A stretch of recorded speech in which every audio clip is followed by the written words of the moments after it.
Assalamualaikum warahmatullahi wabarakatuh. Kami dari kelompok 7 akan menyampaikan materi tentang bagaimana implikasi teori psikoanalisis, dan kami akan menyampaikan jawaban-jawaban dari kelompok lain yang kami tanyakan. Baiklah, kami perkenalkan diri. Saya Dea Syafira. Saya Riko. Saya Fahmi Yanti. Saya Desyarini.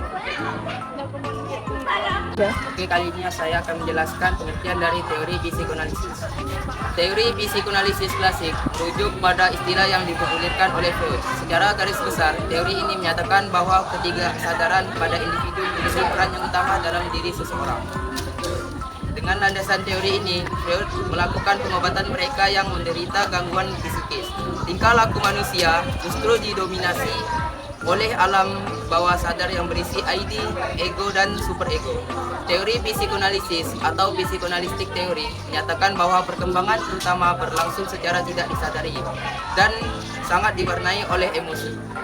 Perilaku hanyalah karakteristik di permukaan, dan kerja simbolik dari pikiran harus dianalisis agar perilaku tersebut dapat dipahami. Teori psikoanalisis yang dikembangkan oleh Sigmund adalah suatu kerangka kerja untuk memahami struktur dan fungsi pikiran, serta pengaruhnya terhadap perilaku dan pengalaman. Teori ini menekankan peran penting dan ketidaksadaran konflik internal dan perkembangan psikoseksual dalam membentuk kepribadian seseorang. Freud juga mengidentifikasi 3 struktur kepribadian. Yang pertama adalah ID, yang kedua adalah ego, dan yang ketiga adalah superego yang berinteraksi dalam pikiran manusia. Metode terapi psikoanalisis juga dikembangkan oleh Freud untuk mengungkapkan konflik-konflik yang tersembunyi dan memfasilitasi pertumbuhan pribadi. Teori psikoanalisis adalah sebuah teori psikologis yang dikembangkan oleh Sigmund Freud. Teori ini mengemukakan bahwa perilaku manusia dipengaruhi oleh faktor-faktor psikodinamis, terutama yang berkaitan dengan ketidaksadaran konflik. Menekankan pentingnya konsep-konsep seperti ID, ego, dan superego dalam membentuk kepribadian seseorang, serta pentingnya konsep-konsep seperti ketidaksadaran, kompleks Oedipus, dan mekanisme pertahanan dalam menjelaskan berbagai aspek perilaku manusia. Psikoanalisis memiliki 3 peranan. Yang pertama, suatu metode penelitian dari pikiran. Yang kedua, suatu ilmu pengetahuan sistematis mengenai perilaku manusia. Yang ketiga atau yang terakhir, suatu metode perlakuan terhadap penyakit psikologis atau emosional. Teori psikoanalisis sangat mementingkan pengaruh perkembangan pada masa awal kehidupan, karena menurut teori ini, pengalaman pada masa awal kehidupan dapat mempengaruhi perilaku dan kepribadian individu di masa dewasa yang akan datang. Sekian, terima kasih.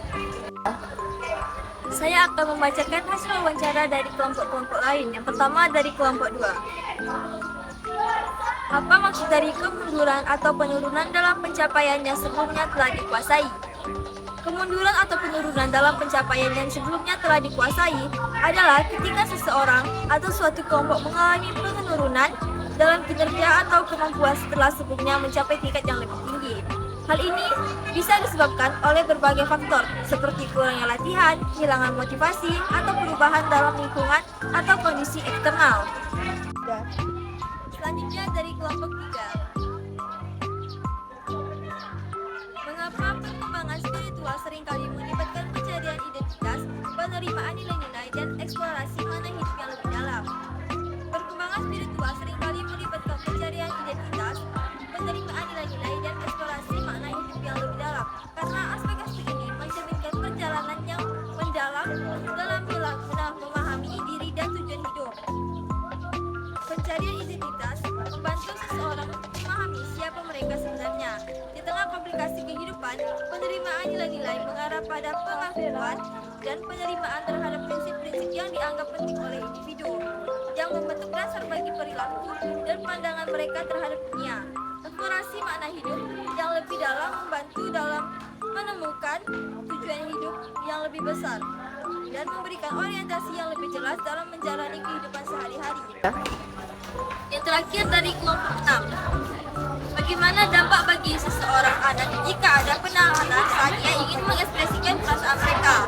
Jika seorang anak mengalami penahanan saat ingin mengekspresikan perasaannya, dampaknya bisa cukup signifikan dan bervariasi tergantung pada konteks dan frekuensinya. Beberapa dampak potensial meliputi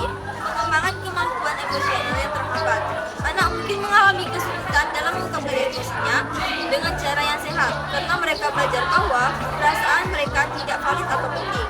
Masalah kepercayaan